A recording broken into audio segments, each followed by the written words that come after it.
All right, you guys, so as you can see by the thumbnail, I'm back with another one like the other one. Well, this one's not like the other one because this one's a little bit different, but I'm back. So like I said, you guys, I got another short story for you. And aside from it being outside the genre of what I usually put out, this story is a little bit different because of the context of the story and what it involves. You guys know that most of my stories revolve around prison politics, stabbings, gangs, street gangs, criminal organizations, etc., etc.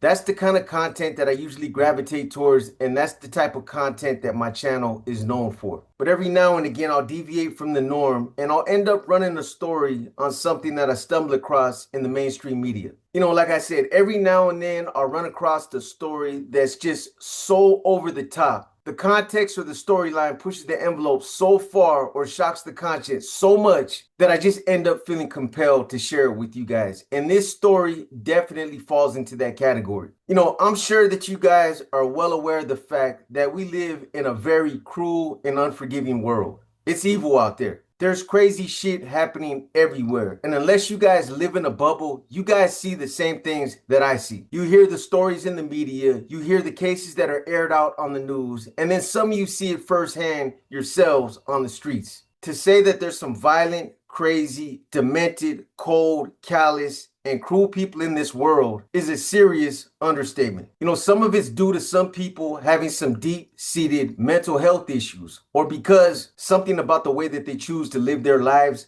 pushes them to do some outlandish shit. Then there's other vices like gangs, drugs, religion, political beliefs, peer pressure, feeling the need to show out or prove themselves for one reason or another. Jealousy, betrayal, deception, envy, or anger might be other reasons. You might even be forced into committing an act of violence just based on the fact that you're trying to defend yourself. So with all that being said, there's a lot of different scenarios out there, and it just depends on what you're dealing with. Anyways, the story that I want to tell you guys about took place sometime around October of 2017 in Atlanta, Georgia. You know, Atlanta, Georgia isn't one of the worst places to live or raise a family in the United States, but it definitely holds its own when it comes to crime and violence. So coincidentally, it was Friday the 13th. And aside from it being a day where most superstitious people seem to believe that bad things are more likely to happen on this day, for the most part, it was just another typical slow Friday. So the apartment complex that Lamora Williams and her two young sons, Keontae Penn, who was 2, and Jacarter Penn, who was 1, was a small, quaint 2-bedroom apartment in somewhat of a rough neighborhood. Keontae and Jacarter's father, Jamil Penn, also lived in the apartment but worked during the daytime to provide for his family. So Jamil and Lamora were a young, ambitious couple who were just trying their best to stay together. It was a day-to-day struggle. Jamil was barely making minimum wage working, which at times wasn't even enough to pay the bills. Lamora, on the other hand, was fighting chronic depression and frequent panic attacks, and they just had a lot of problems. There was a lot of personal issues that they were dealing with, but they were fighting as a couple to stay together as a family. You know, Lamora was also a full-time stay-at-home mom, so she literally spent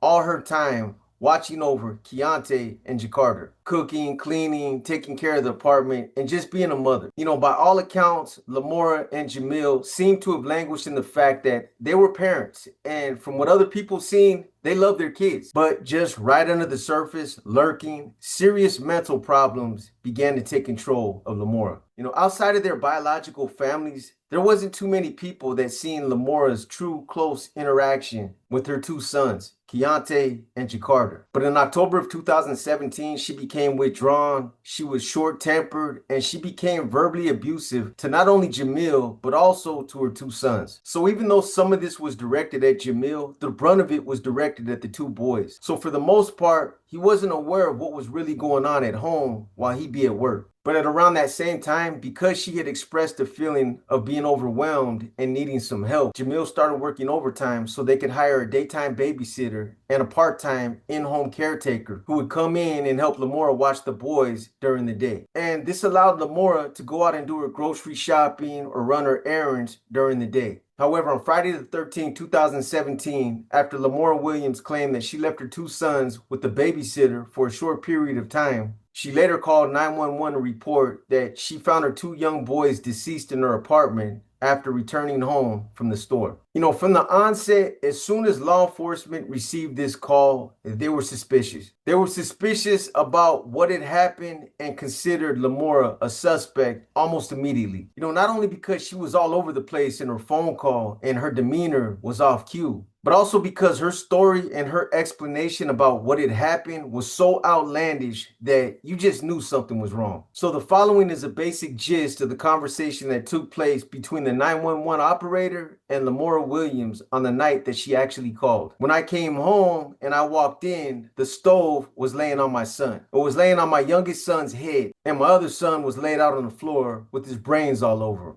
I didn't know what to do. I just came home and I couldn't believe what I was seeing. Can you please help me? Can you please help me? Tell me what I should do. I don't want to get locked up because it's not my fault. Again, these are the words verbatim that Lamora Williams told the 911 operator. And this is probably when they started to get suspicious of her, because that last statement, that's an odd thing to say.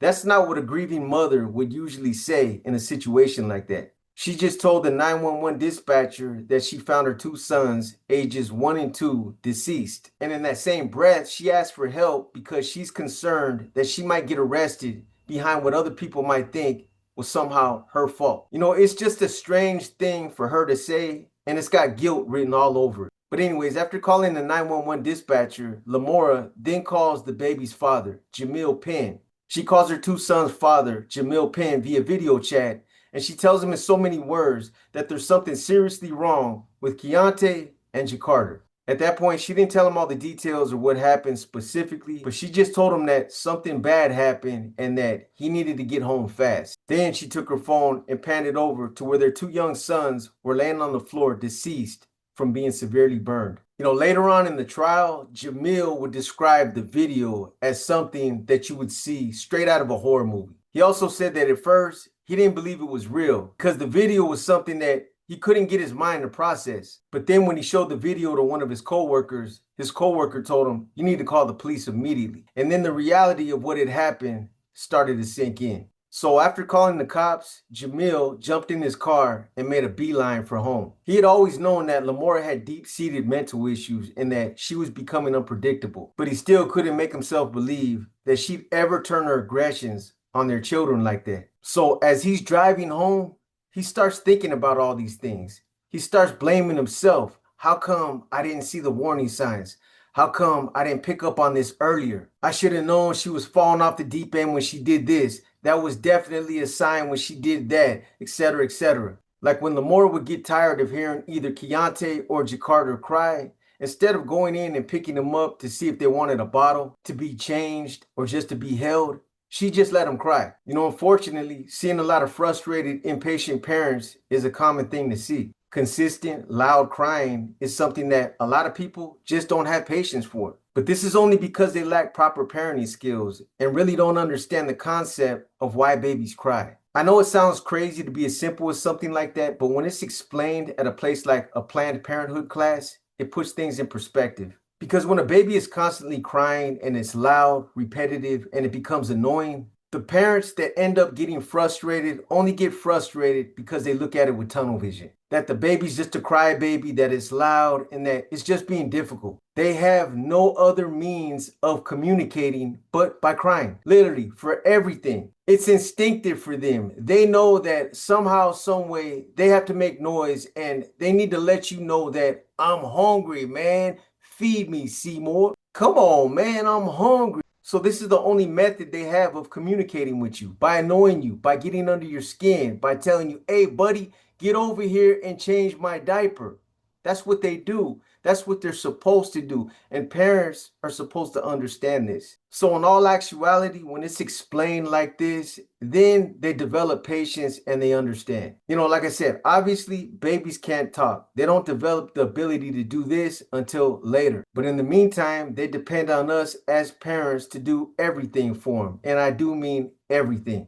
And obviously this means feeding them, bathing them, cleaning them, changing them, giving them their pacifier, letting you know when they're teething, telling you when it's nap time, letting you know when it's either hot or cold, when they want a toy, when they need some human contact, or when they need to be held, etc., etc. All these things and anything else you can think of that I missed. So again, the only method they have to communicate with you is by crying, making noise so that we can hear them and alerting us that they want something. Whether Lamora understood this or became so frustrated or impatient with the constant crying that she ended up snapping is anybody's guess. But in a lot of other situations, this is what happens. So after the investigators arrived at the apartment, they encountered Lamora at the front door, and she appeared to be frantic. According to the officers, she was crying and she was physically upset based on what she claimed she came home and found. So Lamora, she then leads the officers to the kitchen where the bodies of the two severely burned boys had been laid out on the floor.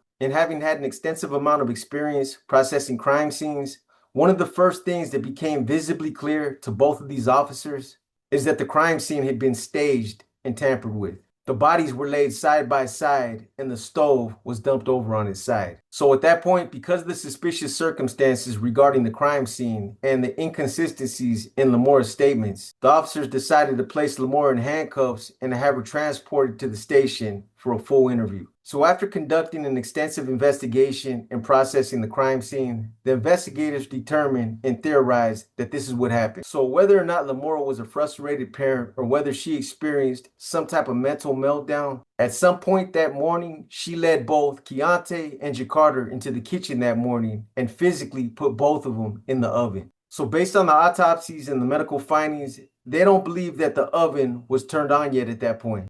Keep in mind, these little boys were only ages 1 and 2, so they could both fit in the oven without physically hurting them. They also theorized that maybe she led them to believe that this was some type of fun game they were playing and that it was okay to get in the oven. When you think about it, as a parent, that's sinking pretty low. That's a messed up thing to do. So after they were both placed in the oven and the door was shut, Lamora turned the oven all the way up and then she walked away. Before I go on to the rest of this story, let me just say this. This right here is what led me to wanting to share this story with you guys. This is what made it so over the top that I decided to run it. Just take a minute to think about that for a minute. Whatever drove her to that point, whether it was some type of mental meltdown or just being a young, frustrated mother, this right here is almost too much to fathom. The pain and the fear that these two young boys felt as they were being cooked alive is almost too much to imagine. These guys look at their mother and their father as the two biggest and best protectors in their lives. These are the two people in this world that are always supposed to have their best interests at heart, who are supposed to provide and nourish them, but then all of a sudden this happens. I don't know what's worse, the confusion and the obvious betrayal that they were feeling, or the intense heat that's burning and radiating through their little bodies. Again, when you think about the pain and the level of suffering that these children went through, it's almost too much to process. Because there's nothing fast about being cooked from the inside out.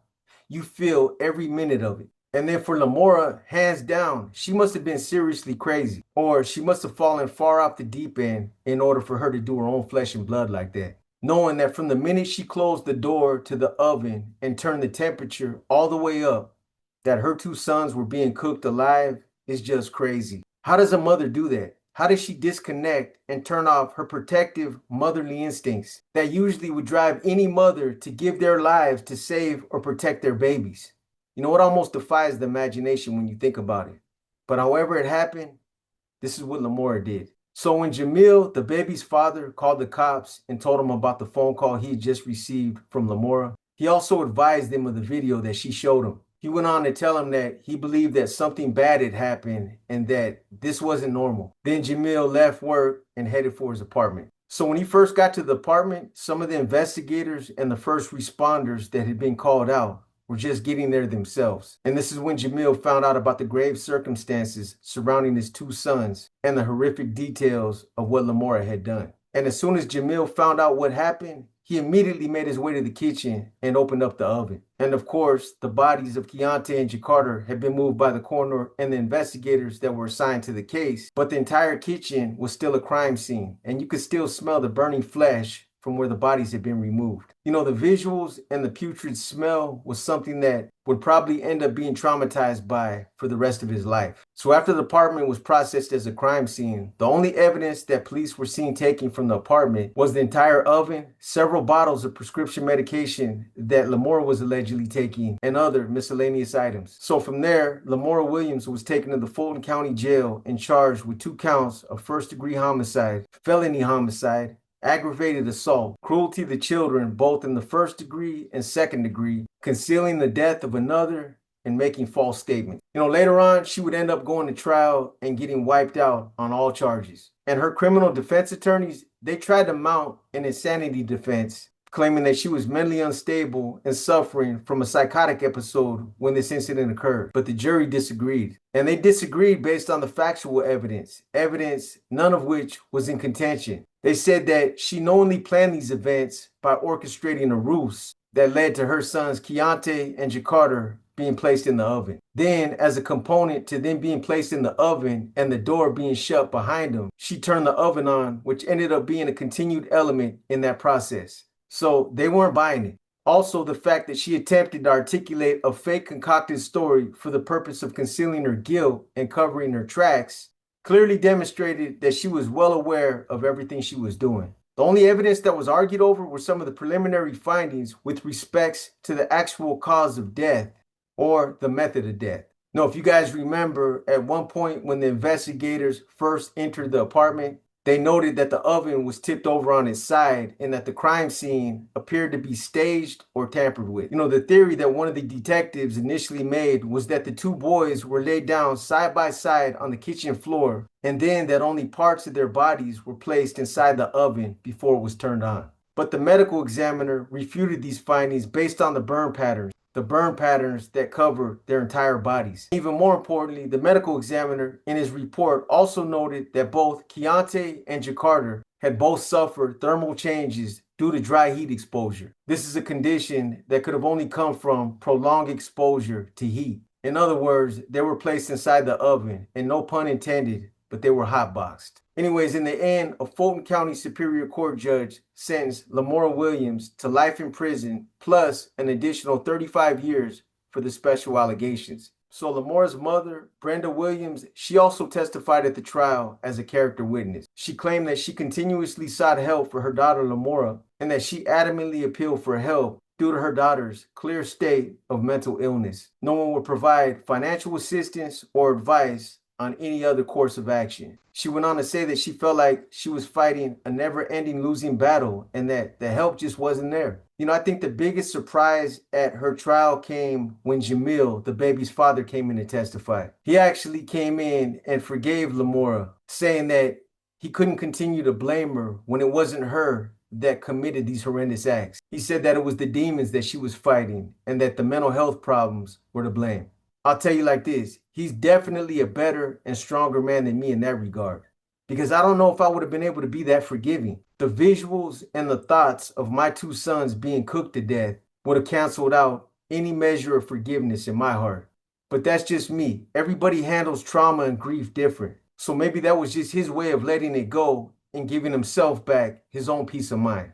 Because honestly, sometimes it takes a lot more energy to carry around that kind of hate and resentment in your heart, opposed to finding a way to forgive and to just let it go. Anyways, I hope you guys have enjoyed this episode of Paradigm Profiles. If you guys like this episode, give it a thumbs up. If you didn't like this episode, give it a thumbs down. But either way, drop a comment and let me know what you think.